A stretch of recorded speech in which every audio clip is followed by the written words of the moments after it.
When it comes to defining a family business, there's no strict legal definition. So you'll find that there's lots and lots of different definitions. I think the government, when they look at family businesses, because there is a minister for family businesses, they quote that there's something like 6 million family businesses in the UK, which I think is quite a staggering number. So I suspect they're including possibly sole trader and sole shareholder type businesses within that definition. But the view that I take is a real family business is one where there's at least 2 family members who are involved either in the ownership or management of a business, whether that's, for example, a husband and wife, brother and sister, or multi-generational, where it might be mother and father and brother and sister as the second generation.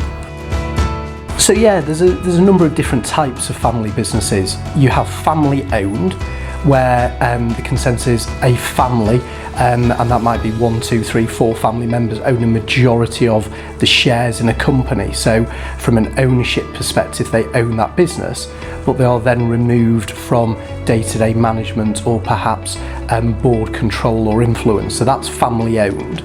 You then get family owned and managed, and that's where you would expect a family to again own a controlling stake at shareholder level, but they're also then in charge of the board, and therefore they can influence things like objectives, methods, policies, direction of that business by virtue of that board control.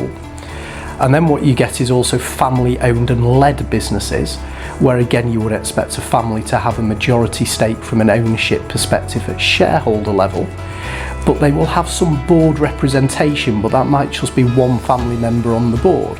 So by using the word led, they can have an influence in directors' decisions and directors of the business, but they don't necessarily control it because they are outvoted at board level by other directors. And I think also I'd add in there that you're seeing these days as well family offices, which is a slightly different type of family business, where effectively it's almost a private equity vehicle that invests the family wealth and money by buying stakes in smaller businesses or start-up businesses, etc. And you're seeing an awful lot of established family firms set up some sort of family office to invest the family wealth and business.